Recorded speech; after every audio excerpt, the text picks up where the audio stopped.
Hi student. GIT का online class में आप सबका स्वागत है।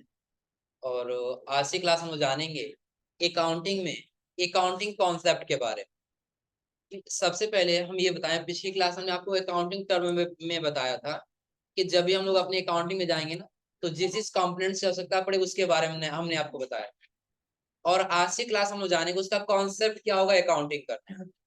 देखिए, सबसे पहला कॉन्सेप्ट दिया है क्या? Money measurement concept. आखिर मनी मेजरमेंट कॉन्सेप्ट क्या है? यहाँ दे रहा है, इस कॉन्सेप्ट के अनुसार सभी बिजनेस ट्रांजैक्शन को एक कॉमन यूनिट से मेजरमेंट किया जाता है, जिसे मनी कहा जाता है। कि अगर जो देखा जाए ना, तो कोई ऐसा बिजनेस नहीं है जो बिना मनी का चले। पूरे बिजनेस में और जो कॉमन है तो वो क्या है? मनी। जैसे आगे दे रहा है, इसमें ऐसे ट्रांजेक्शन जिसमें मनी के रूप में एक्सप्रेस किया जा सके, या फिर आगे कह रहा है क्या, मनी मेजरमेंट किया जा सके, उसे बिजनेस ट्रांजेक्शन माना जाए। कि जिसके माध्यम से आप और एक बिजनेस कर रहे हैं, और उस बिजनेस में किसी भी मनी का आप लेन देन कर रहे हैं, तो वही मनी का लेन देन ही आपका क्या माना जाएगा? बिजनेस ट्रांजेक्शन माना जाए। अब ऐसा तो नहीं है कि हमारा बिजनेस है तो कोई भी ट्रांजेक्शन करेंगे तो बिना मनी का कर पाएंगे। ऐसा पॉसिबल है? अगर हम ये रिमोट, अगर जो हम ये कहें कि नहीं हम इस रिमोट का परचेज सेल कर रहे हैं, तो अगर जो कोई कस्टमर आएगा हमारे पास परचेज करने के लिए, हम सेल करेंगे तो हमने परचेज करते समय जरिए इसमें मनी मनी लगाया। आ रहा समझे ना? दूसरी चीज कर, हम ये सेल करेंगे उससे, तो उसको ऐसा तो नहीं कि हम फ्री में जाने देंगे, उसके बदले कुछ ना कुछ हम उससे पैसा जरूर लेंगे। आ रहा समझे ना? तो जब भी हम अपने बिजनेस में जाएंगे, और बिजनेस में जाते समय जब भी हम देखेंगे कि चाहे मनी के रूप में एक्सप्रेस किया जाए, या फिर मैं क्या किया जा सके, मेजरमेंट किया जा सके, वही क्या कहलाएगा? Business transaction.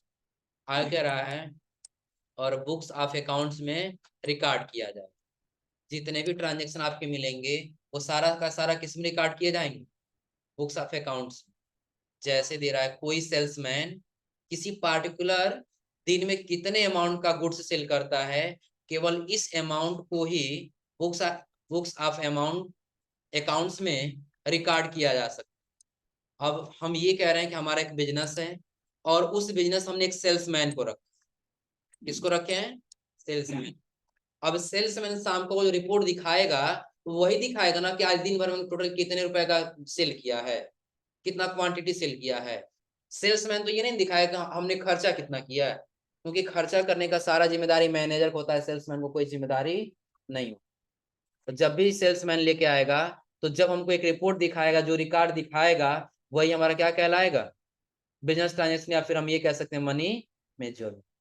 जैसे आगे दे रहा, जबकि एम्प्लॉय सेटिस्फेक्शन को बुक्स ऑफ अकाउंट में रिकॉर्ड नहीं किया जा सकता, क्योंकि हम यह सेटिस्फेक्शन को मनी के रूप में मेजर नहीं कर सकते। जितने एम्प्लॉय आपके पास काम कर रहे हैं ना, यदि आप उसको सैलरी दे रहे हैं, तो आप उसको इस मनी मेजरमेंट कॉन्सेप्ट में उसकी ट्रांजेक्शन की एंट्री नहीं कर सकते।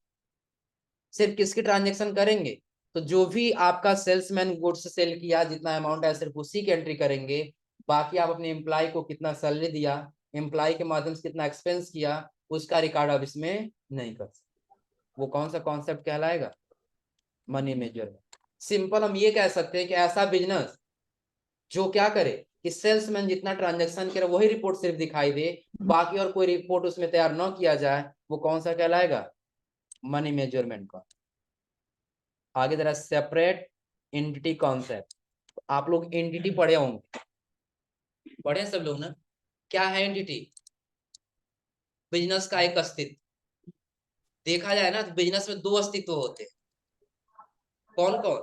तो एक बिजनेस का ऑनर, और दूसरा बिजनेस का नाम। तो होता है ना। अब देखिए यहाँ पे कह रहा क्या, इस कॉन्सेप्ट के अनुसार बिजनेस एक एंटिटी के रूप में देखा जाता है। जो बिजनेस है वो क्या है? एक एंटिटी, यानी कि एक बिजनेस का अस्तित्व है, उसके रूप में देखा जाएगा। जो कह रहा है, जो कि अपने ऑनर से बिल्कुल अलग एंटिटी, यानी कि बिजनेस का एंटिटी अलग है और ऑनर का एंटिटी अलग। क्या कह रहा है? इस कॉन्सेप्ट के अनुसार बिजनेस एक अलग एंटिटी है, और उसका मालिक एक अलग एंटिटी। और अगर हम हमेशा ही इन दोनों को अलग अलग एंटिटी मानकर ही अकाउंटिंग करें, जब भी हम जाएंगे बिजनेस में काम करने ना, सपोज करिए अगर जो आपका खुद का पर्सनल बिजनेस है, तो भी आप खुद को एक अपना अलग एंटिटी मानेंगे अपने बिजनेस से। और यदि आपका बिजनेस है तो आपका क्या, एक अलग एंटिटी। क्यों अलग एंटिटी है? क्योंकि जो आप अपने निजी खर्च के लिए निकालेंगे वो ऑनर खर्च कहलाएगा, जो ड्राइविंग में जाएगा। जो किस में जाएगा? ड्राइविंग। ड्राइविंग आप लोग पढ़े होंगे। ड्राइविंग क्या है कि जब कोई बिजनेस का मालिक अपने निजी खर्च के लिए पैसा निकाल ले, वो क्या कहलाएगा? बिजनेस। बिजनेस का भी एक अलग अस्तित्व है और मालिक का भी एक अलग अस्तित्व है। मालिक जो अपने खर्च के निकाला वो क्या हो जाएगा? ड्राइविंग। और जो बिजनेस को चलाने के लिए, मैनेज करने के लिए जो खर्च किया जाएगा वो एक्सपेंस कहलाएगा। वो क्या कहलाएगा? एक्सपेंस कहलाएगा। आपने अपने बिजनेस को कंट्रोल करने में या फिर मैनेज करने में या फिर उसको चलाने में जो आपने खर्च किया वो क्या है? एक्सपेंस।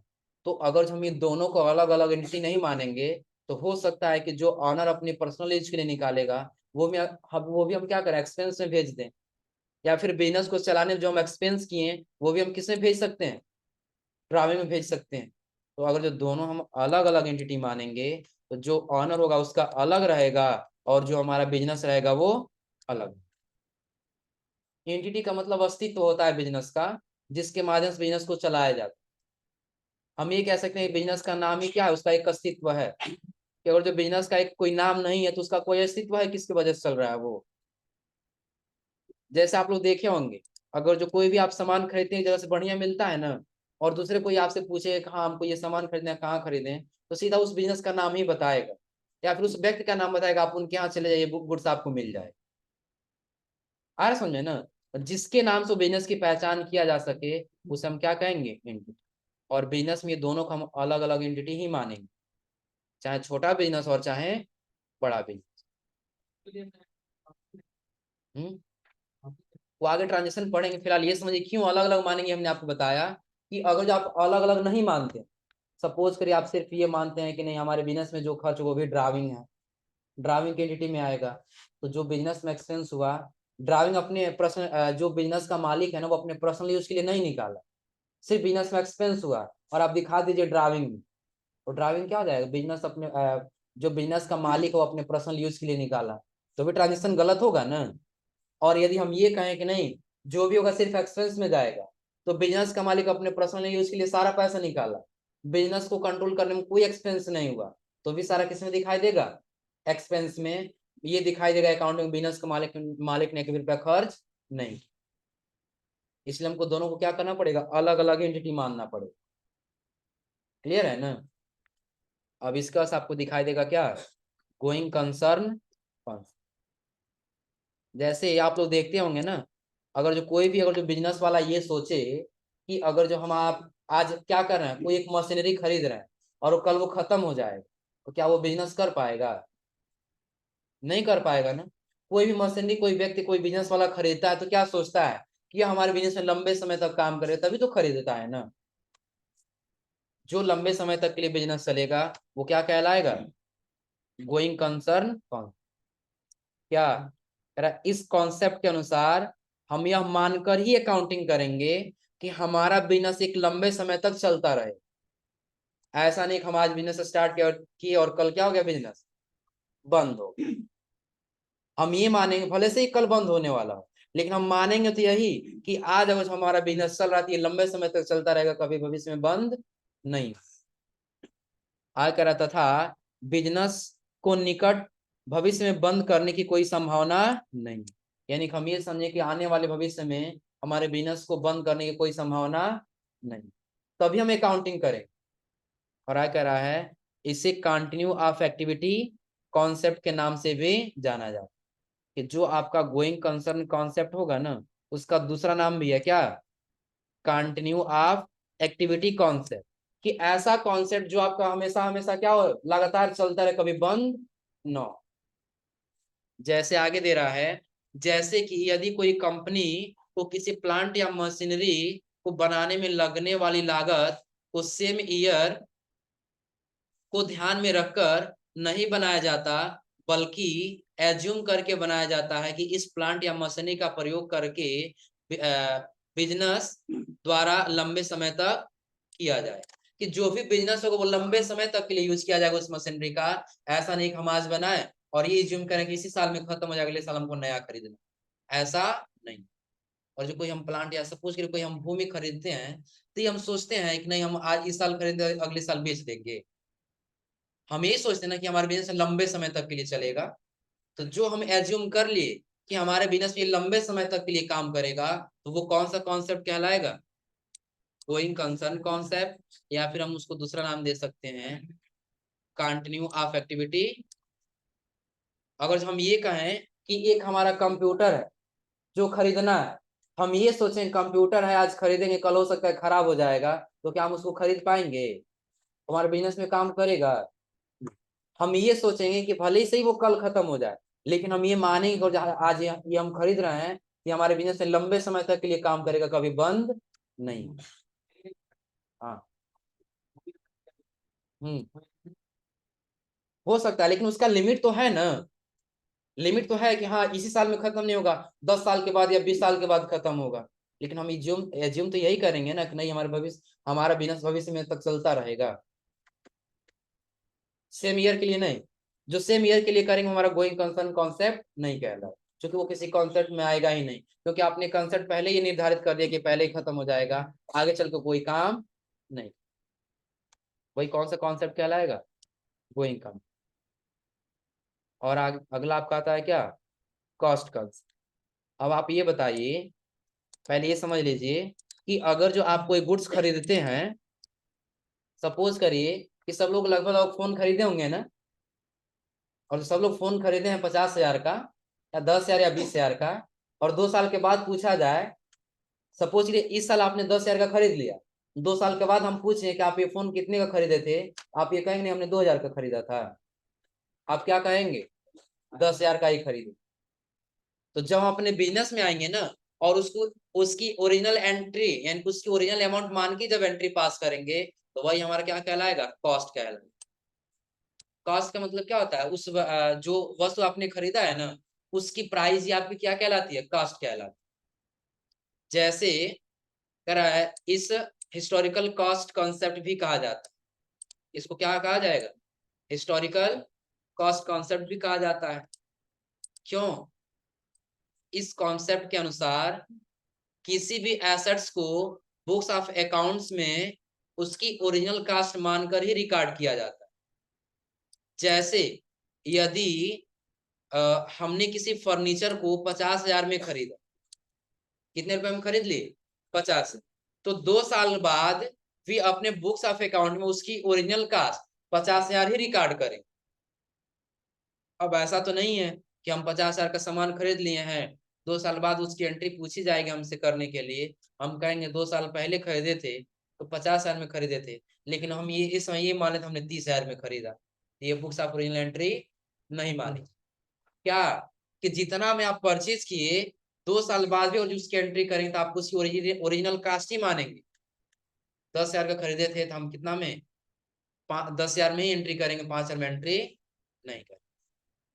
जैसे अभी हम ये कहें आपने एक कंप्यूटर खरीद लिया 20,000, कितने का? 20,000। और अगर जो आप सपोज करिए 2 साल यूज करने के बाद से जब बेचने जा रहे हैं उसको, तो क्या आप ये कहेंगे नहीं हम 10,000 में खरीदे थे आपको 8,000 में दे देंगे? ये नहीं कहेंगे ना। हम तो यही कहेंगे ना कि हमने 20,000 का खरीदा था, हम आपको 18,000 या 15,000 में दे सकते, उससे कम नहीं कर सकते। 30,000 बोलेंगे, उसकी हम ओरिजिनल कास्ट ही मानेंगे ना। तो जब भी हम अपने ट्रांजेक्शन में जो हमारा एसेट्स है उसकी जो ओरिजिनल कास्ट है उसी की एंट्री करेंगे, वो हमारा कौन सा कॉन्सेप्ट कहलाएगा? कॉस्ट। तो उसकी ओरिजिनल कास्ट ही आपको माननी है, उसको एज्यूम नहीं करना है कि हाँ ये 50,000 का हो सकता है या 30,000 का हो सकता है। वो आपका कौन सा कॉन्सेप्ट कहलाएगा? कॉस्ट। और कॉस्ट के बाद से अगला आपका आ जाएगा क्या? Dual expect concept. Dual expect concept क्या है? हमने आपको बताया था कि उसमें अकाउंटिंग इक्वेशन में लायबिलिटी और कैपिटल को जोड़ लिया जाएगा तो एसेट्स के बराबर होनी चाहिए। किसके बराबर होनी चाहिए? एसेट्स। उसमें हमने आपको दो पक्ष बताया था, एक डेबिट और दूसरा क्रेडिट। तो जब भी हम बिजनेस में जाएंगे ना, तो दो पक्ष हो जाएंगे, पहला पक्ष डेबिट का और दूसरा पक्ष क्रेडिट। वही हमारा कहलाता है डुअल एक्सपेक्ट कॉन्सेप्ट। जैसे इस कॉन्सेप्ट के अनुसार सभी बिजनेस ट्रांजैक्शन में दो पक्ष होते हैं। कितने पक्ष होंगे? अब आप ये बताइए, आप लोग ट्रांजैक्शन पढ़े हैं ना कि दो या दो से अधिक व्यक्तियों के बीच में लेन देन को ट्रांजैक्शन कहते हैं। तो कम से कम दो व्यक्ति होगा ना, तो जो भी हम अकाउंटिंग में जाएंगे, उसके कॉन्सेप्ट में जाएंगे तो कितने पक्ष हो जाएंगे? तो कौन कौन सा? पहला कह रहा, पहला पक्ष डेबिट और दूसरा पक्ष क्रेडिट का हो। पहला पक्ष किसका हो जाएगा? डेबिट का, और दूसरा पक्ष क्रेडिट का। और आगे कह रहा है डेबिट पक्ष की टोटल वैल्यू क्रेडिट पक्ष की टोटल वैल्यू के बराबर होती है। एक हमने आपको उदाहरण दिया था, सपोज करिए कि आप परचेज करने गए। क्या करने? हाँ, हो सकता है पहला पक्ष अगर जो क्रेडिट होगा तो दूसरा डेबिट होगा। आया समझ? ये डेबिट क्रेडिट हो सकता है, लेकिन दोनों में से कोई एक डेबिट हो तो कोई एक क्या होगा? क्रेडिट हो। आ रहा समझे ना? अब एज्यूम करिए कि हमारा क्या, हम परचेज करने गए क्या? कंप्यूटर। क्या परचेज करने गए? कंप्यूटर। तो मान लिया परचेज हमारा क्रेडिट हो गया और कंप्यूटर हमारा क्या हो गया? डेबिट। तो अगर जो हम कंप्यूटर 10,000 का परचेज कर रहे हैं, उसको 10,000 देंगे, 10,000 रुपये से कम देंगे? 10,000 ही देंगे ना। तो डेबिट और क्रेडिट पक्ष की दोनों वैल्यू क्या होगी? बराबर हो। अगर जो वो कह रहा है नहीं हमको 10,000 ही चाहिए, और हम उसको कह रहे हैं हम आपको 9,000 देंगे, क्या वो एक्सेप्ट करेगा? नहीं एक्सेप्ट करेगा।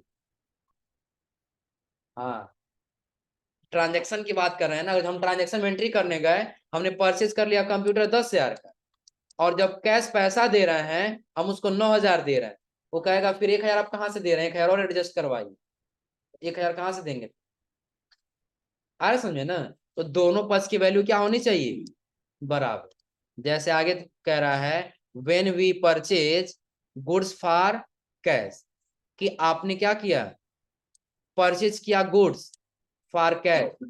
और आ कह रहा है it receive goods of same value and give cash to equal value. Suppose करिए कि आप चले गए किसी बिजनेस में सामान खरीदने, 10,000 का बोला आपका सामान होगा, आपने 10,000 उसको दे दिया। 10,000 से कम का सामान देगा तो आप उससे लेंगे? कहेंगे हमने आपको 10,000 दिया, 10,000 का ही हमको सामान चाहिए, उससे कम का कोई सामान नहीं चाहिए। तो वही कह रहा है कि आप क्या करेंगे? आप परचेज कर रहे हैं तो उसका क्या करेंगे? सेम प्राइस का ही गुड्स लेंगे, उससे कम प्राइस का कोई गुड्स नहीं। और आय कह रहा तो आप कैश भी क्या देंगे? जितना आप अमाउंट का गुड्स लेंगे उतना ही आप अमाउंट क्या करेंगे? उसको देंगे, जो क्या होगा? इक्वल टू वैल्यू आएगी, दोनों तरफ का वैल्यू क्या होगा? बराबर। डेबिट हो और चाहे फिर क्या हो? क्रेडिट हो, दोनों पक्ष की वैल्यू क्या होगा? बराबर हो। वो आपका कौन सा कॉन्सेप्ट कहलाएगा? Dual expect concept. और अगला आपका आता है क्या? Periodicity concept. अब ये क्या है? कह रहा है इसे टाइम इंटरवल कॉन्सेप्ट भी कहा जाता है। इसका दूसरा नाम क्या है? Time interval concept. क्यों? कह रहा जिसके अनुसार सभी बिजनेस एंटरप्राइजेज को एक निर्धारित समय अंतराल के बाद फाइनेंशियल स्टेटमेंट तैयार करना होता है, और इस कॉन्सेप्ट के अनुसार अकाउंटिंग पीरियड को अपेक्षाकृत शॉर्ट, यानी कि ईयर या क्वार्टर रखना चाहिए। कि जब भी आप किसी बिजनेस में जाएंगे ना, तो जो कोई भी इंटरप्राइजेज हुआ, कोई बिजनेस हुआ, तो आपको एक स्टेटमेंट तैयार करना होगा। क्या तैयार करना होगा? स्टेटमेंट। चाहे वो छोटा बिजनेस और चाहे वो बड़ा बिजनेस, आपको एक रिपोर्ट तैयार करना होगा। हमने इतने का परचेज किया, इतने का सेल किया, और इतना हमने एक्सपेंस, ये सारा आपको रिपोर्ट तैयार करना होगा ना। तो जब आप रिपोर्ट तैयार करेंगे तो वही आपको एक अकाउंटिंग पीरियड लेना होगा। अकाउंटिंग पीरियड क्या? 10 साल का एक बार ट्रांजेक्शन निकालेंगे, 15 साल का एक बार ट्रांजेक्शन निकालेंगे, ऐसा नहीं करना है। क्या? जो शॉर्ट समय के लिए हो, या तो पर ईयर हो या तो पर क्वार्टर रखना चाहिए, जिससे बिजनेस की परफॉर्मेंस को आसानी से मेजर और कंपेयर किया जा सके। सपोज करिए आपने क्वार्टर पे रखा है, 3 महीना आप बिजनेस किए, 3 महीने का रिपोर्ट तैयार किए, तो आपको ये पता चला 3 मंथ में जो हमारा बिजनेस है वो उसका परफॉर्मेंस कुछ बेटर नहीं चल रहा है। तो अगला 3 महीने में हम क्या करें? उसको सुधार करेंगे ना। लेकिन वही जब रिपोर्ट नहीं तैयार करेंगे तो क्या मेजर या कंपेयर कर पाएंगे पिछले मंथ में कैसा था और इस मंथ में कैसा है, या पिछले क्वार्टर में कैसा था इस क्वार्टर में कैसा है, या फिर पिछले ईयर में कैसा था और इस ईयर में कैसा? ये कंपेयर नहीं कर पाए। कंपेयर करने के लिए हमको एक शॉर्ट समय लेना होगा, और वही शॉर्ट समय यानी कि अकाउंटिंग पीरियड ये आपका क्या कहलाता है? पीरियोडिसिटी कॉन्सेप्ट कहलाता है। क्लियर सबको? तो अभी हमने आपको कहां तक बताया है? 6 नंबर। हाँ, 31 मार्च 1 अप्रैल ले सकते हैं, या फिर हम 3 मंथ का ले सकते हैं एक साथ। जैसे हम क्या ले लिए, अप्रैल ले लिए, फिर मई ले लिए, और उसके बाद से जून ले। क्या? हाँ, दोनों वही है। ईयर तो वही होगा ना। फाइनेंशियल ईयर क्या है कि जिस फाइनेंशियल में आप अकाउंटिंग कर रहे हैं, और वही आपका ईयर भी माना जाएगा कि 1 अप्रैल से स्टार्ट करिए और 31 मार्च को क्या कर दीजिए, खत्म कर दीजिए। आपका वही टोटली एक ईयर ही तो हो रहा है ना। जैसे वैसे आप लोग न्यू साल कब से मनाते हैं? 1 जनवरी से, यही मनाते हैं ना। हाँ, जो भी आने वाला भी है, 1 जनवरी से फर्स्ट नया साल मनाते हैं ना। वैसे अकाउंटिंग का नया साल क्या होता है? 1 अप्रैल होता है। क्या होता है? 1 अप्रैल। और खत्म कब हो जाता है? 31 मार्च। तो चाहे आप इसको फाइनेंशियल अकाउंटिंग कहिए, या फाइनेंशियल अकाउंटिंग पीरियड कहिए, या फिर सिर्फ ईयर कहिए। क्लियर सबको ना? हो जाएगा। डिफरेंट क्या है? बस नाम सबका अलग अलग है, काम तो वही है ना। चाहे अकाउंटिंग पीरियड कहिए तो भी आपका वही आ जाएगा। अकाउंटिंग पीरियड ईयर ले लिए तो भी 1 अप्रैल से 31 मार्च। अकाउंटिंग करना सिर्फ ईयर ले लिए तो भी 1 अप्रैल से 31 मार्च, पूरे एक साल का फाइनेंशियल ईयर। क्लियर सबको ना? हाँ, क्वार्टर में आएंगे तब होगा डिफरेंट। क्या? तो 3 3 महीने का हो जाएगा। अप्रैल, मई, जून, जुलाई, अगस्त, सितंबर, ऐसे 3 3 महीने का हम क्या कर लेंगे, क्वार्टर बना लेंगे। हो जाएगा। तो आज आप लोग पढ़ के आ जाइएगा कहाँ तक? 6 नंबर। और अगला आपको पढ़ाएंगे, बताएंगे क्या? ऑब्जेक्टिव एविडेंस कौन। तो ये और एविडेंस का मतलब क्या समझ लीजिए। कोई भी आप सामान परचेज करते हैं ना, तो आपको अगर जो एक डॉक्यूमेंट मिल गया ना, तो आपको आपके पास क्या हो जाएगा, एक एविडेंस हो जाएगा। एक साबुत है कि आपने ये सामान उनके यहाँ से खरीदा। जैसे आप लोग देखते हैं ना, कोई इलेक्ट्रॉनिक सामान खरीदेंगे ना, और जो गारंटी लिखेगा, तो पहले आप उसका उस पर सिग्नेचर कराते हैं। अपना डेट लिखता है, फिर वो सिग्नेचर करता है, ताकि फिर कभी हम जाए तो उसको बता सके कि हम ये आप ही के पास से खरीदे। आया समझे ना? तो जब परचेज करेंगे कोई डॉक्यूमेंट मिलेगा तो आपका क्या कहलाएगा, एविडेंस। और हाँ, एविडेंस भी ऐसा होना चाहिए जो आप क्या कर सके, कानूनी कार्रवाई को उसको मान्य कर। आज आप लोग यहाँ तक पढ़ के आइएगा। इसमें देख लीजिए थोड़ा सा, आगे हम लोग को बस यही पढ़ना है। ये matching concept, realisation concept, legal aspect concept, accrual concept. उसके बाद हम लोग का आ जाएगा क्या, टाइप्स ऑफ अकाउंट। जो हम बता रहे थे गोल्डन रूल, जो सबसे इंपॉर्टेंट है, तो गोल्डन रूल ही इंपॉर्टेंट है। तो आज आप लोग ये यहाँ तक पढ़ के समझ के आइए लोग।